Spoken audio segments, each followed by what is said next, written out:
Okay, the by kenekwa mu no zebulukwa na mbata kansi abi how breaking news now. Breaking news maka because before me chori me makwa na ma as I'm talking to you right now, evening flight from Asaba to Abuja behebu Matthias Ezeaku mampa for the airline for security reasons. For again, security reasons. Biko na acho Matthias gawa na Abuja tomorrow morning. Jeno gawa na Abuja. Omunde unu ya moto this night una agba moto na abani a unu ya abakwan flight ụtụtụ echi na aba ije chụọ Matthias na Abuja. Stop looking for Matthias na Ọka Oniwu Asaba go to Matthias anọzi there. Oh ha na agwa ndị mmadụ dosa ọnụgụ ofu ebe dosa gịnị ile gị ofu ebe me play nu video confirmation to show you that na mma ihe m na-ekwu, to show you guys na mma ihe m na-ekwu, because na I'm very, very angry. I'm very disappointed. And some of you are man which I'm a lot of backlash with it today.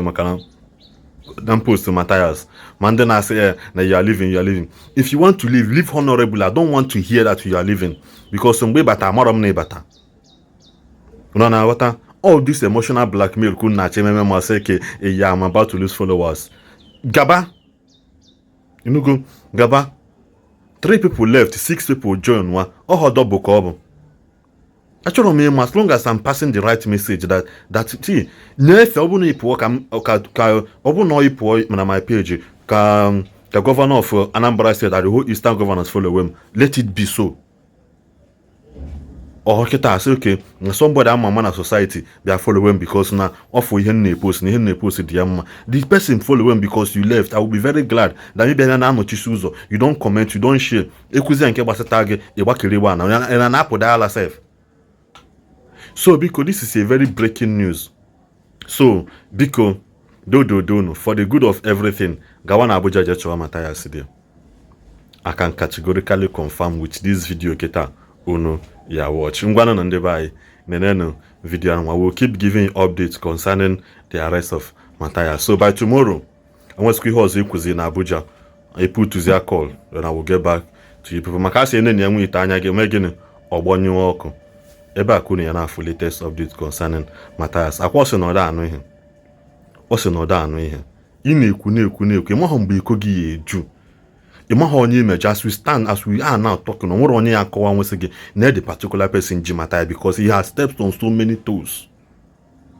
Also go so many people okwu. O nwere ike sef onye unu na-akpa afọ ndị na-akpa evangelist Ebukobi mpaka nyenyenye. O nwere ike ọ bụrụ onye unu na-emeghe expect sef bụ onye ji Matthias.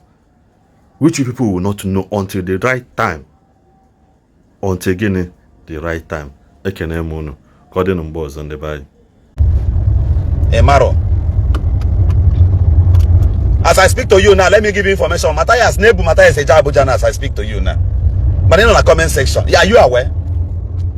Matthias Ezeaku Ejiofor. If you don't come like this before, Matthias Ezeaku Ejiofor now to office Inspector General of Police by Monday. So Anna Mosulu, Matthias Ezeaku enough 20 lawyers 30.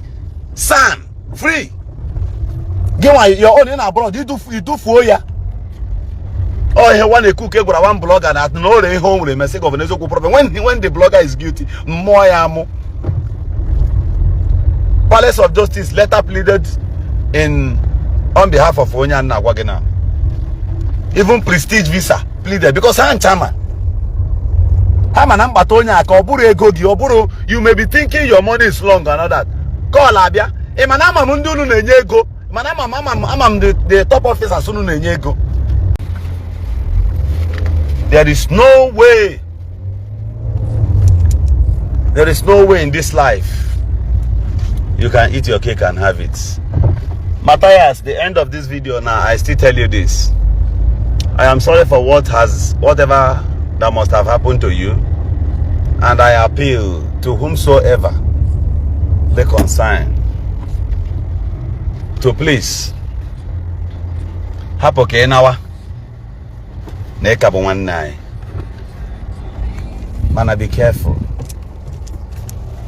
Be very, very careful.